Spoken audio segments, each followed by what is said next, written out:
A good day to everyone. Welcome. My name is CB Mamaril, and on behalf of the Systems for Action National Coordinating Center, I'd like to welcome all of you to today's Research and Progress webinar on strategies to achieve alignment, collaboration, and synergy across delivery and financing systems. We are excited to have our very own director who will be speaking today on the economics of aligning medical, social, and public health delivery systems, implications for Medicare spending. Before I get started, I'd like to first acknowledge the funding and support of the Robert Wood Johnson Foundation. Systems for Action, or S4A for short, is a national program of the Robert Wood Johnson Foundation that aims to discover and apply new evidence about ways of aligning the delivery and financing systems that support a culture of health. The S4A National Program Office is based here at the University of Kentucky within the College of Public Health and the Gatton College of Business and Economics. And I'd just also like to remind everyone that as we go through the presentation, at any time during the presentation, if you have questions, please don't hesitate to fill or type out your questions in the chat box in the lower left-hand corner of your screen. So it's my pleasure and honor to introduce our speaker for today, Dr. Glen P, who's Director of the Systems for Action National Coordinating Center. He is also the Scutchfield Endowed Professor of Health Services and Systems Research at the University of Kentucky College of Public Health. Glen also serves as Director of the Center for Public Health Systems and Services Research within the College of Public Health and Associate Director of the Center for Health Services Research within the College of Medicine. Glen's research focuses on strategies for organizing and financing public health services, preventive care, and care management systems for underserved and high-risk populations. A graduate of Brown University, Glen earned PhD and MPH degrees in Health Policy and Administration from the University of North Carolina, Chapel Hill, and completed a postdoctoral fellowship in health economics at Harvard Medical School. Prior to joining Kentucky, he also chaired the Department of Health Policy and Management at the University of Arkansas for Medical Sciences for 8 years and served on the inaugural faculty of the Clinton School for Public Service. So with that, I'd like to turn it over to you, Glen. Fantastic. Thank you, CB. And yeah, for those who are following along on the web portion of today's call, that picture of me reminds me that I need to update my photograph, because that picture was before my gray hair came in. So as those of you who saw me earlier this week at the APHA annual meeting can definitely confirm that. Today's talk I'll be kind of covering some of the work that I presented just a couple of days ago at the APHA annual meeting. So and it was great to see a number of our S4A colleagues down there in San Antonio. So we've got a little more time to take a deeper dive into these issues today. So welcome folks to do that. And apologies for, I know some of our colleagues are still at the APHA meeting. I actually came back early last night, but the final day of APHA is still going on today, and I know we've got a number of grantees and other colleagues who are presenting their great S4A work down in San Diego. But this will give us a chance to take a deeper dive on some of the research that we're doing based here in Kentucky through our intramural research team as part of Systems for Action, studying as all of our studies do, testing mechanisms for aligning delivery systems across the medical, social, and public health services spectrum. In this work in particular, we've been doing some work in understanding how system alignment strategies affect resource utilization, as I know a number of other S4A projects are examining those angles as well. And in this analysis, we look specifically at, as the title indicates, at Medicare spending, spending on medical care services for older populations. So our questions of interest, as with most of our S4A research led out of our team here at Kentucky, look at various approaches for measuring the strength of multi-sector population health improvement strategies and the systems that are in place to support implementation of those strategies in communities. And so we want in this analysis to examine approaches for measuring the strength of multi-sector delivery systems that support population health improvement strategies at the local level, understand how those delivery systems vary across community and how they change over time in response to a variety of external factors. And then importantly, most importantly for this analysis, we want to leverage that variation and change in delivery system strength to examine how multi-sector delivery systems relate to medical spending. In particular, as I mentioned, medical spending for seniors in Medicare. We'll talk a bit about kind of how we arrived at these questions and their motivation here as I move along in the talk. Just by way of kind of framing a little bit from the broad perspective why we're examining population health, and this cuts across, I know many of our studies in S4A are motivated in part by the growing signals that we have in the U.S. that we're losing ground when it comes to population-wide health status. We've seen 2 straight years of reductions in life expectancy for the U.S. population as a whole in 2015 and 2016. All the signals are that next month we're going to see, when CDC releases its 2017 life expectancy, full year life expectancy estimates, we're going to see most likely a 3rd straight year of decline in life expectancy for the U.S. population as a whole. And so that's obviously a clear signal that things aren't working well in terms of our strategies for improving population health. We haven't seen 3 straight years of reductions in life expectancy since the end of World War I and the kind of Spanish influenza outbreak, or Spanish influenza global epidemic. And as this slide highlights from the Washington Post earlier this year, most of our other high-income countries are not seeing this same level of reduction in life expectancy, and obviously most other high-income countries have achieved much higher levels of life expectancy than we have in the U.S.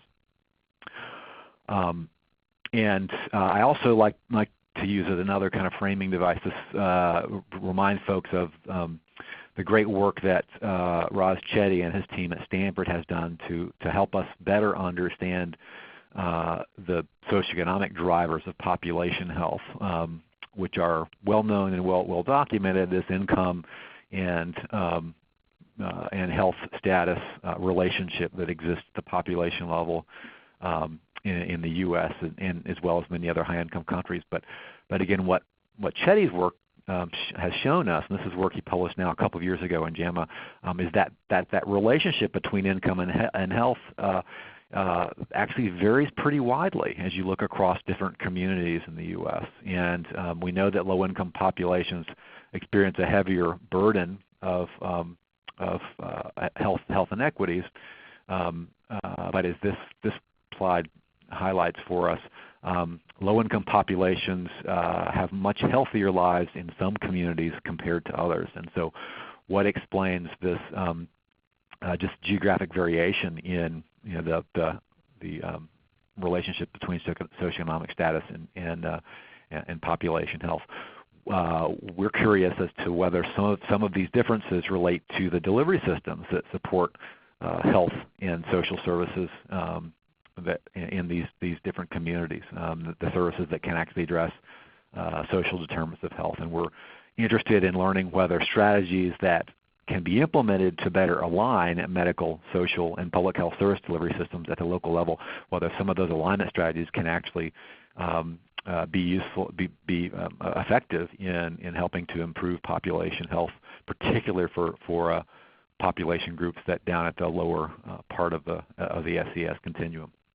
So that's also partly what motivates our interest in this work and the study we're presenting today. Obviously, we know that many different systems and services are important to health and well-being for U.S. populations, and that we have to look far beyond just the medical care system and beyond the health sector in general, including the public health sector, if we want to understand the variety of delivery and financing systems that are likely to drive health status at the population level, including, importantly, the systems that support social service delivery and that also can support environmental protections at the population level as well. So this is a major motivation for why we're studying system alignment strategies that cut across health and social and public health sectors. We know that historically these different systems, delivery systems that operate in medical care and public health and in the social service arenas really weren't designed initially to work together across sectors. There's fragmentation. There's financing systems that are siloed and don't cut across these different sectors. In all of these sectors, there's problems with constrained resources and problems of the reach and the scale of these different systems. And our kind of operating hypothesis is this lack of alignment across medical, social, and public health systems at the community level are part of what's driving inefficient use of resources, waste and inefficiency in resources, and certainly part of what is likely to be driving inequitable health outcomes for populations living in these communities. And ultimately, this lack of alignment is likely to be limiting the population-wide health effect of the delivery systems that are operating in these communities. So our question is, can we learn can we identify some strategies to create better connections across these systems? And if so, will that improve some of the population health outcomes and resource use that we see in these communities? We know that there's lots of challenges in taking on the system alignment agenda. There's lots of reasons why organizations kind of fail to successfully find ways of working together across sectors, having to do with incentives that are not well aligned, having to do with the distribution of costs and benefits of implementing population health activities that can be not evenly distributed across organizations and sectors. The problem of time lags, the fact that a lot of our work in population health, we have to make investments now, and we are not likely to see effects until sometime in the future, and so that time lag can cause difficulties in getting organizations to work together on these kinds of activities. We've got certainly scientific uncertainty about actually how to go about working together on population health. Our toolbox of evidence-based pop health strategies we have some tools that we know work, but we also have a lot of uncertainty about what works and also a lot of uncertainty about how to implement things that work in different community contexts. So all of these different kinds of collective action barriers that Eleanor Ostrom and others have taught us about over the years certainly come into play when we're thinking about how to get organizations to work together across sectors at the community level to work together on population health improvement strategies. In our work, those of you who have heard our other talks on the research that we're leading through the University of Kentucky Coordinating Center, a lot of our work focuses on this set of foundational capabilities for population health that have been recommended by a number of national organizations over time for strategies that have been shown through both evidence and experience to be helpful in helping organizations coordinate their activities in population health improvement, helping organizations work together on population health improvement activities. And this the slide you see here summarizes some work that was a set of recommendations that came out of a report from the National Academy of Medicine back in 2012 and that was also reflected in earlier reports from the National Academy of Medicine that said if you want to get organizations to work together at a community level to improve population health, you need to have these kind of capabilities in place in communities. Capabilities for helping to engage broad sets of stakeholders in the work of improving population health, capabilities around being able to assess health risks and needs in the population, and to connect those identified risks and needs to evidence-based interventions in the scientific literature. You need to have the capability to engage organizations in developing shared priorities and plans. There's going to be too many problems in any community to tackle all at once, so you got to set some priorities and to get organizations to agree on some priorities on what to target now for improvement. You've got to have ways of getting organizations to contribute shared resources to priorities that have been identified in the community, and to divvy up a division of labor and decide who's going to do what around a shared agenda. You've got to have mechanisms that can support coordinated implementation of population health strategies across organizations. And then finally, very important to have systems in place to monitor the implementation of population health strategies, to evaluate how well that implementation process is working, and to feedback those results to the organizations that are working together so that you can support continuous improvements in these strategies. These are activities that have been, or capabilities that have been recommended for a long time, that every community needs to have these kind of capabilities in place to support effective collaborative health improvement activities at a community level. And a lot of our work has been based around kind of measuring the extent to which these capabilities are in place in different communities, measuring the kinds of organizations that engage in these capabilities in different communities, measuring how that varies across communities and changes over time, and then importantly measuring and estimating the impact of these kinds of capabilities on important health and economic outcomes of interest. That's largely our research agenda from our Kentucky-based research team in S4A. So we've, and some of you who've seen some of our prior work know that we've come up with a way of measuring the strength of multi-sector work in population health using what we now call comprehensive delivery systems for population health. And this slide basically summarizes at a very at most basic level how we measure the strength or the comprehensiveness of multi-sector work in population health.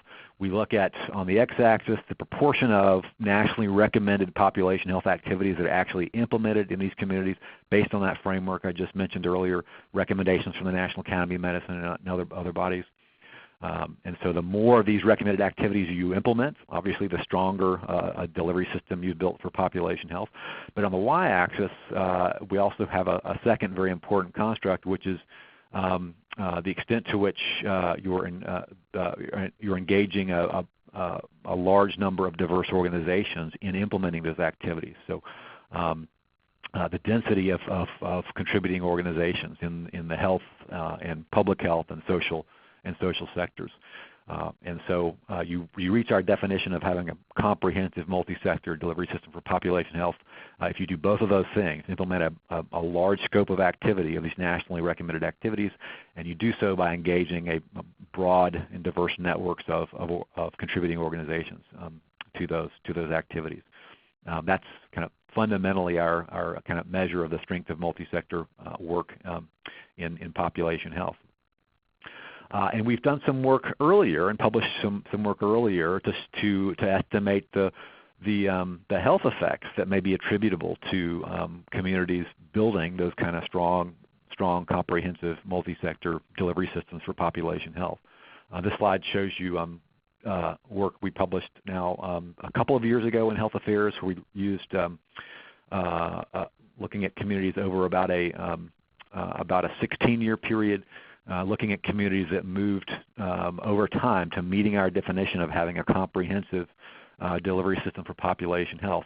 We estimated the effects on mortality from moving to those stronger multi-sector networks and systems, and showed pretty sizable effects. And overall, for looking at all-cause mortality, about a 7% reduction in all-cause mortality for communities that moved to our measure of comprehensive delivery systems compared to those that did not.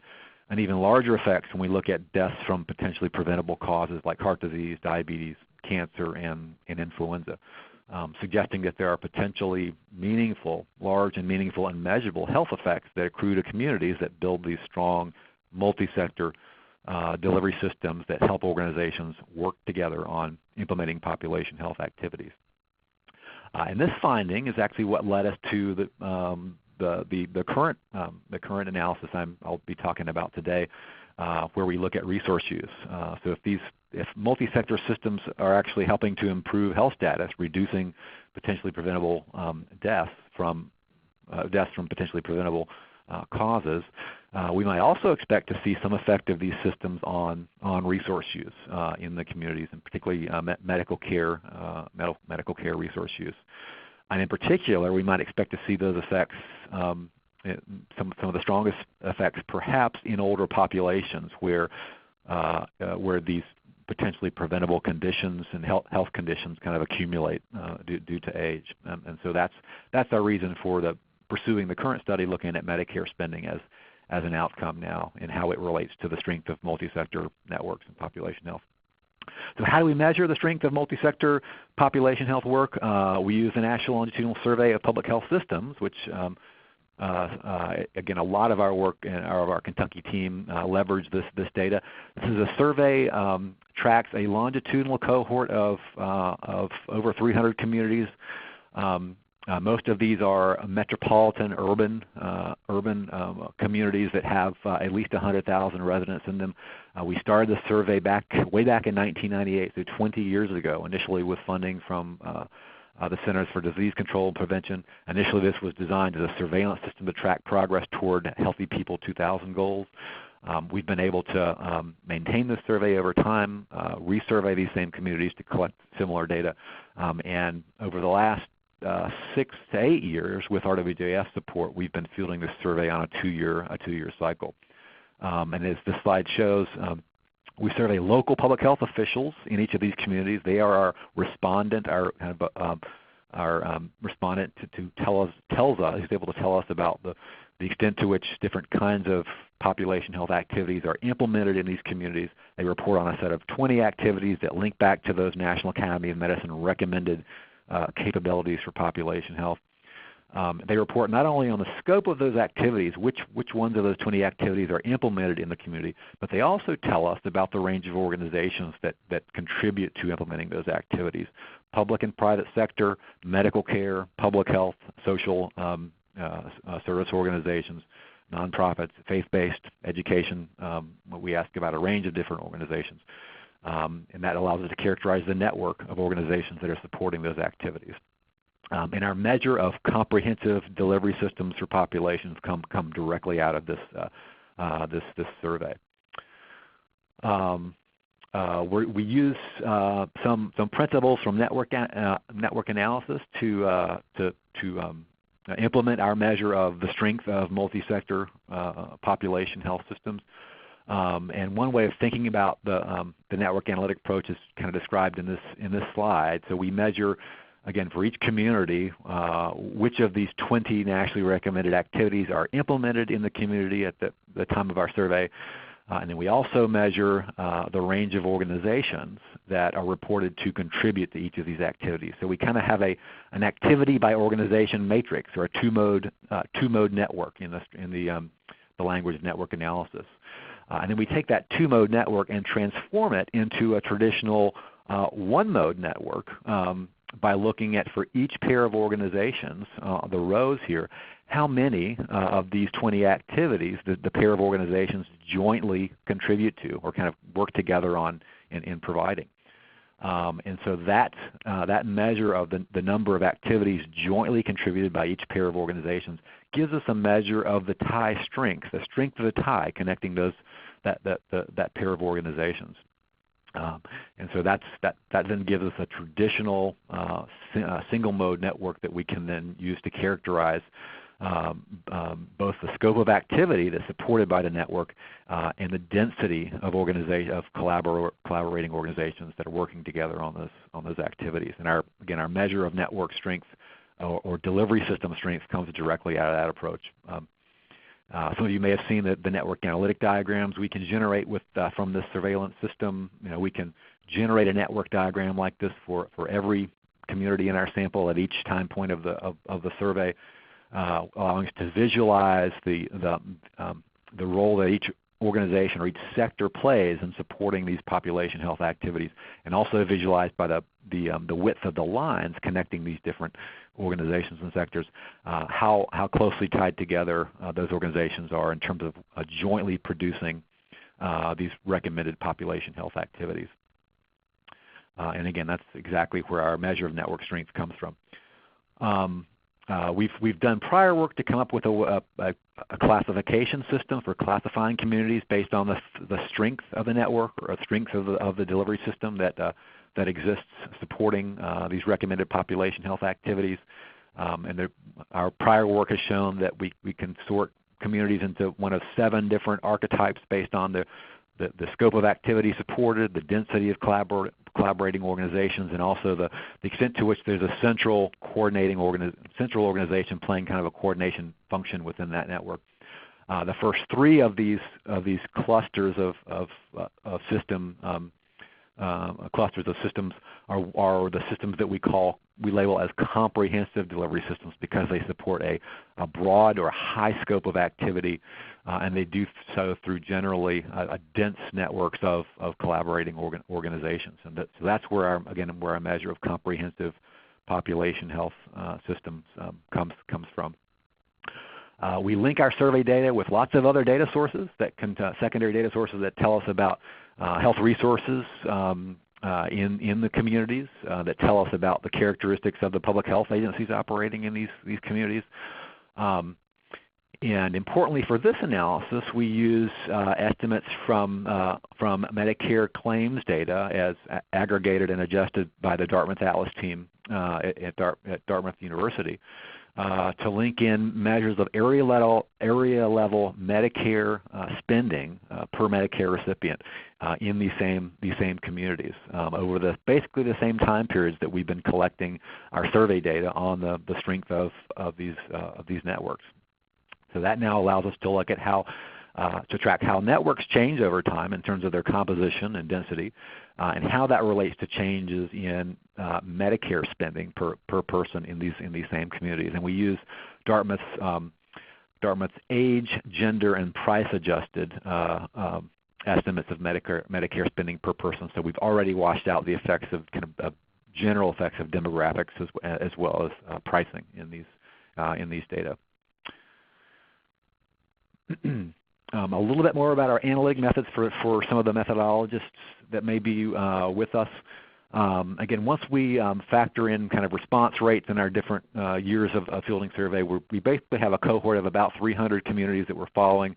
In this analysis over 18 years, so 1998 through 2016, the last complete year of our survey data.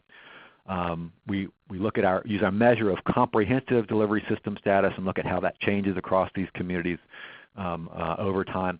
We use panel regression estimation with both fixed and random effects and different model specifications to account for the repeated measures, element of our study design here, the fact that we're measuring these communities repeatedly over time, and also to account the fact that communities are clustered within states, and there are state policy environments that can exert important influences over both the network characteristics as well as the Medicare spending patterns that we see.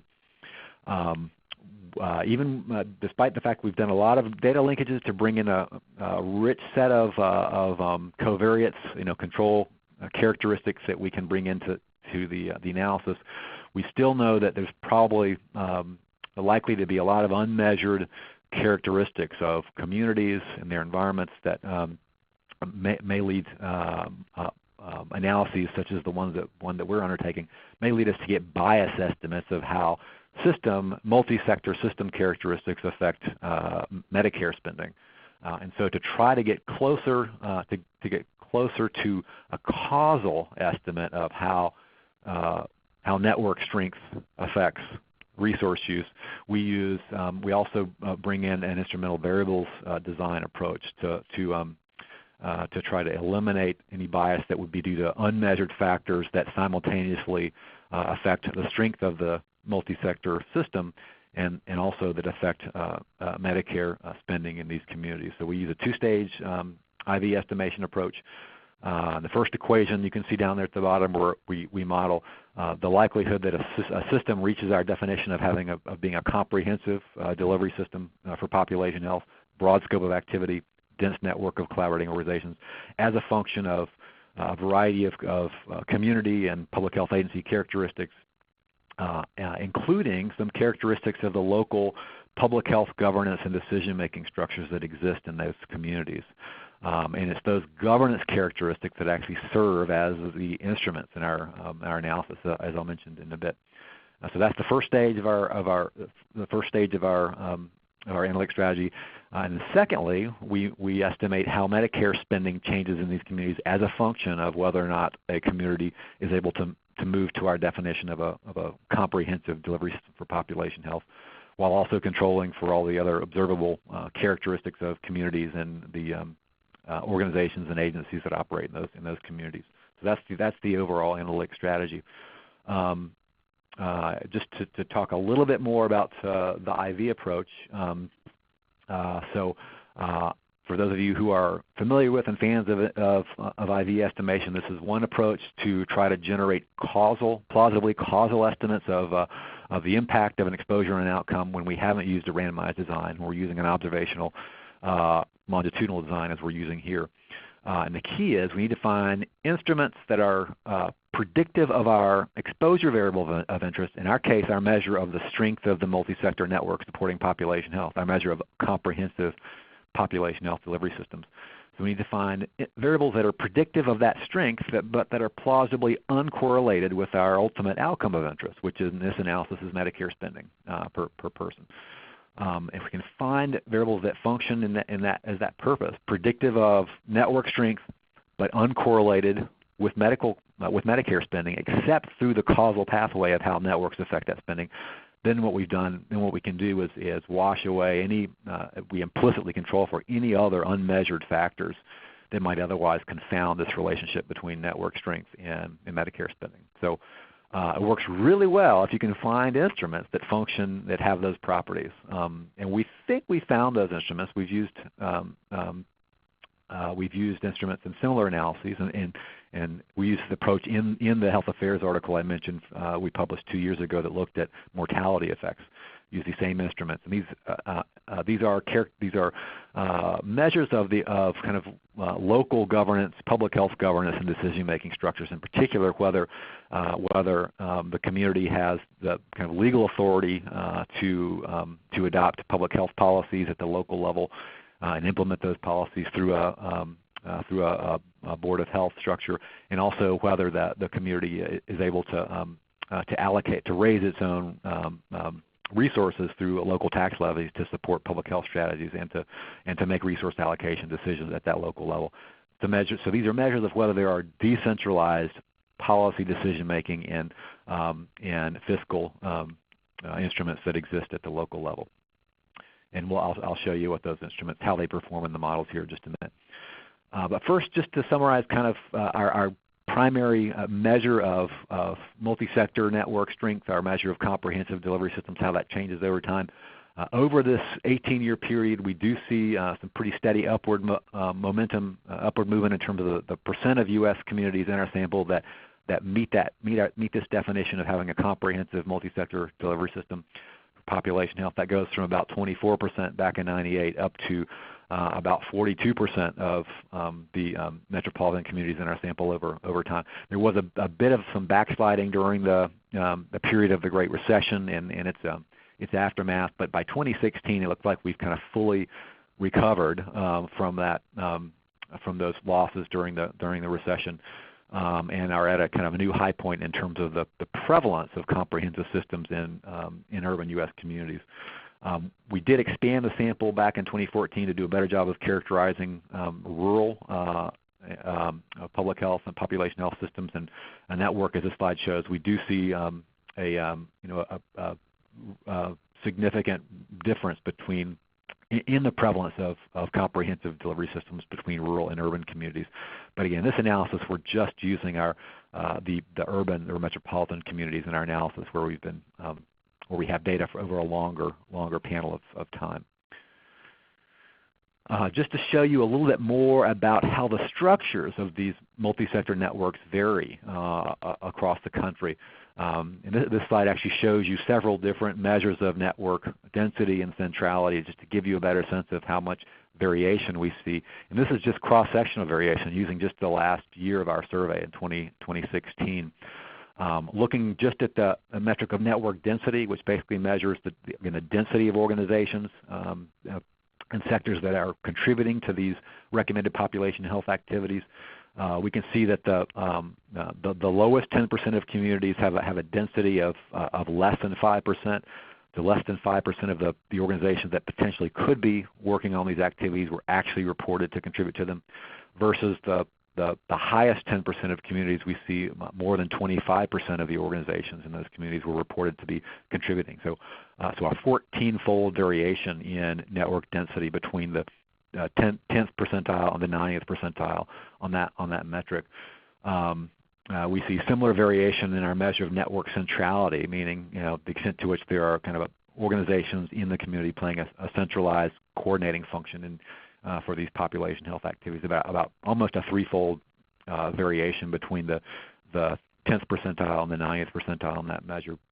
And then I picked out a couple of specific sectors to look at, just to profile the variation here, looking at the hospital roles in these networks, for example.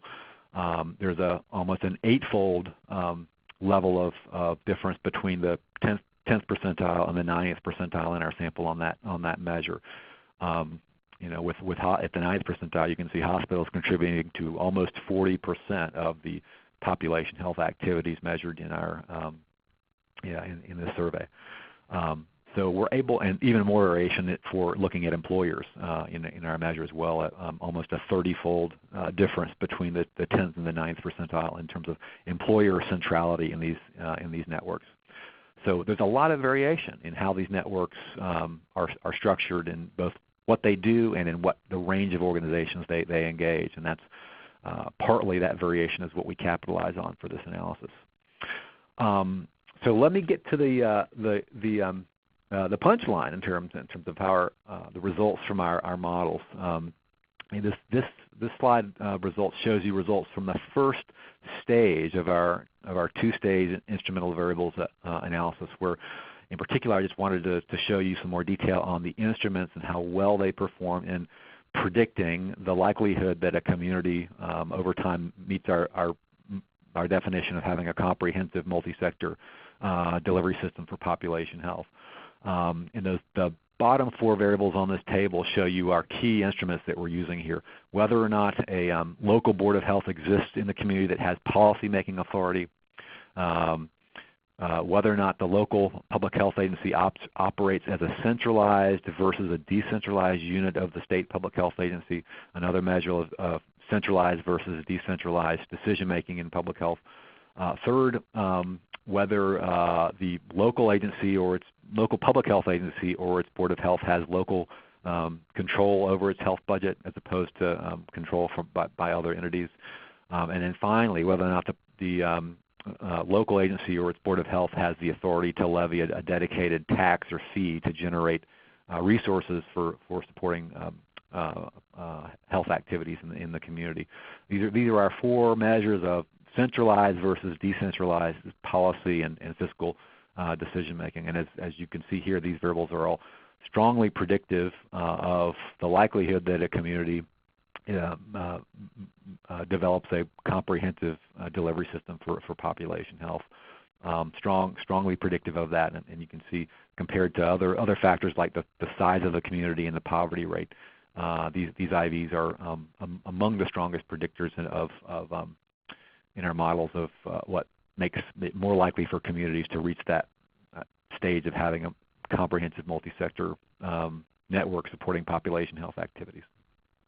So these instruments have that desirable property of being predictive, strongly predictive of our exposure measure of interest.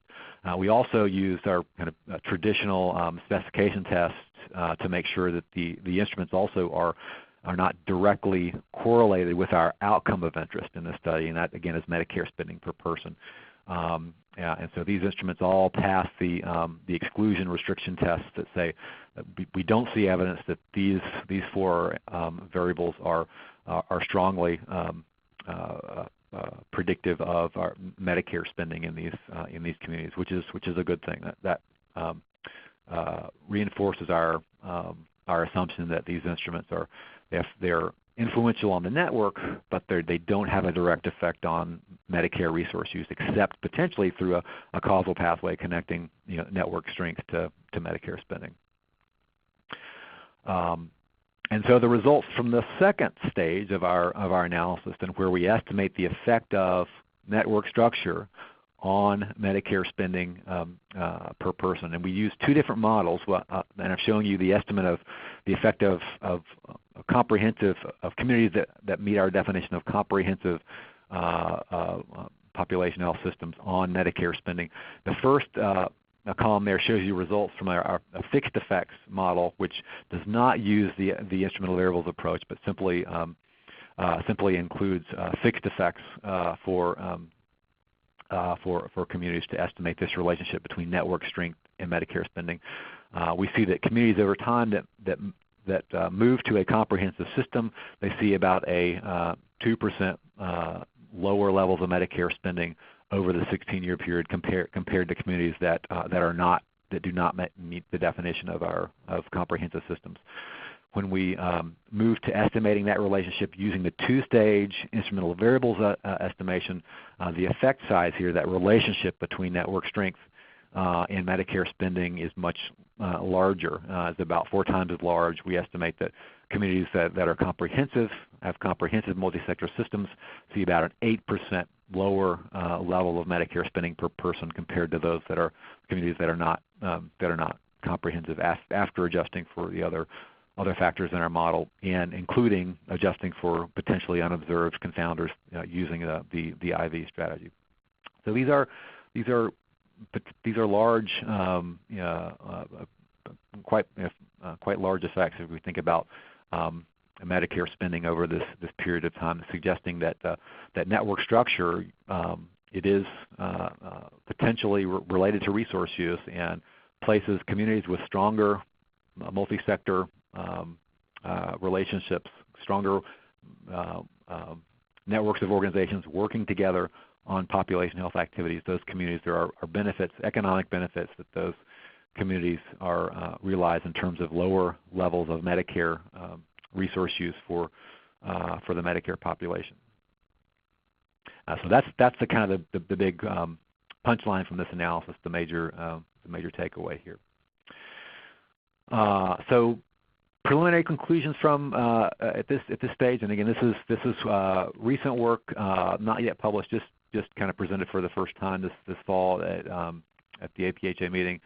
Some of the things that we learned from this analysis, first of all, our network analysis measures show us that population health activities are highly interorganizational. If we look at communities and the network structures that exist to support those activities, and many communities are engaging a number of different organizations in those activities. In our analysis, for the average community in our sample in 2016, about 62% of the recommended population health activities that are measured in our survey were contributed by organizations other than the governmental public health, the state or local governmental public health agency. So it really takes multiple sectors and organizations to implement these recommended public health activities. We show that the structure of the networks that support these activities, they vary widely across communities, and they change pretty substantially over time. And we capitalize on that geographic variation and that longitudinal change in this analysis. Our prior work had shown that communities with stronger networks achieve better health in terms of lower levels of mortality from potentially preventable conditions.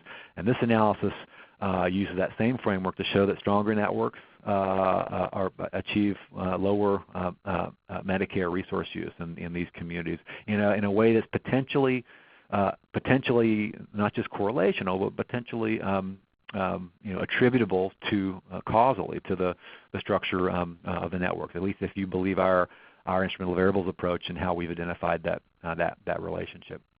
And then finally, what we learned specifically by applying the IV strategy here is that the structures that form in communities to support population health, they're not formed randomly, but they're clearly endogenous. There are a variety of factors that are likely to contribute to the strength of those structures in different communities. The instruments we use, local decision-making and governance structures, are part of what we shape those networks.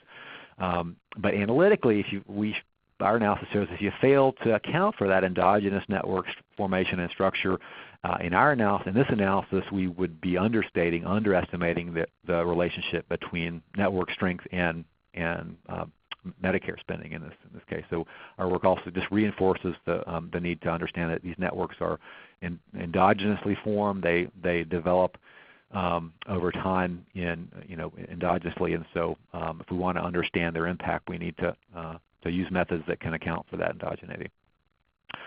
A few quick caveats.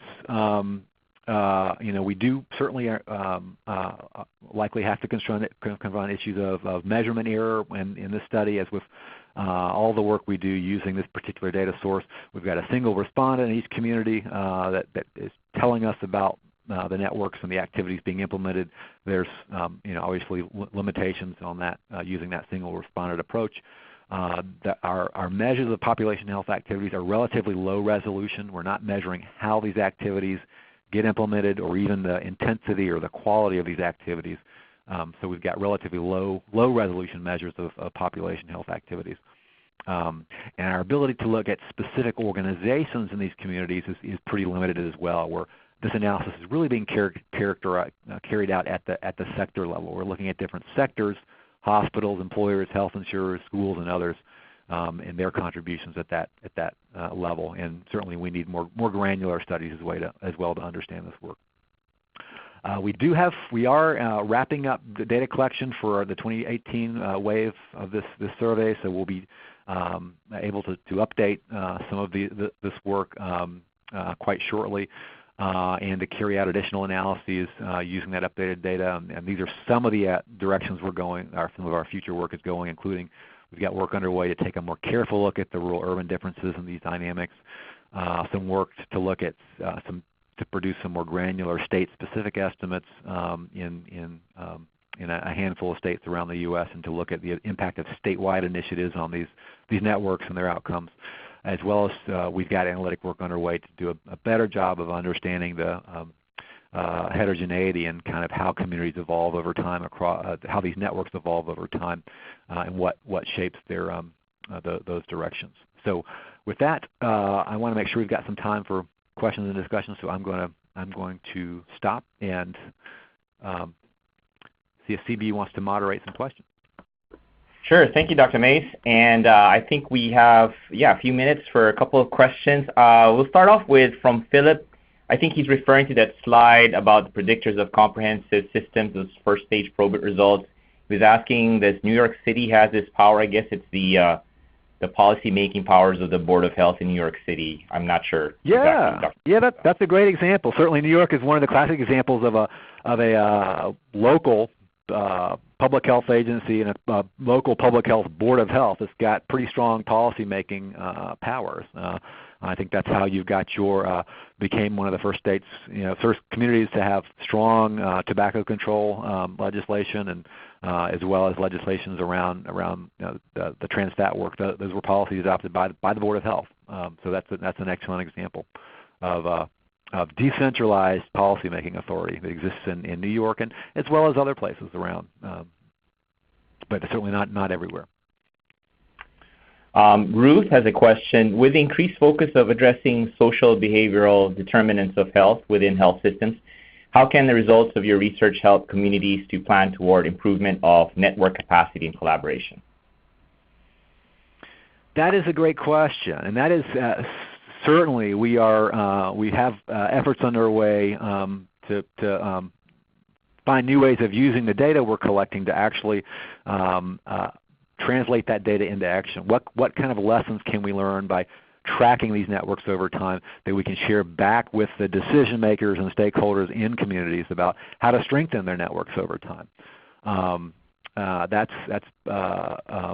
is an important way in which these data can be used. One way of doing that is actually just sharing the information back with community stakeholders about here's what the network looked like in your community this year, and here's how it compared to other communities around the country, and here's actually how your network has changed over time.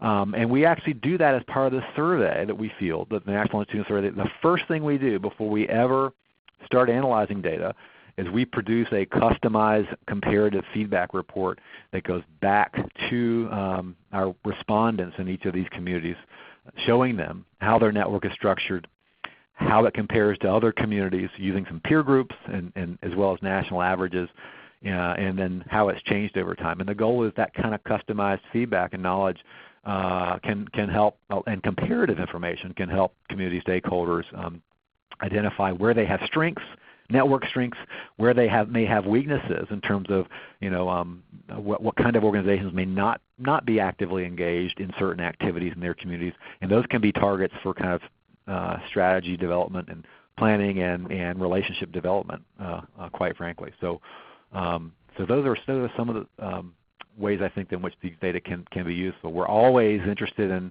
other ideas for how we can make this kind of data more actionable, and I'm sure there's a lot of other great ideas out there. So we welcome you to connect with us offline if you've got other ideas, or if you've got other ideas for how to use the data. We make the data available publicly to anybody who wants to, who may want to use these data in their research and in their system building activities.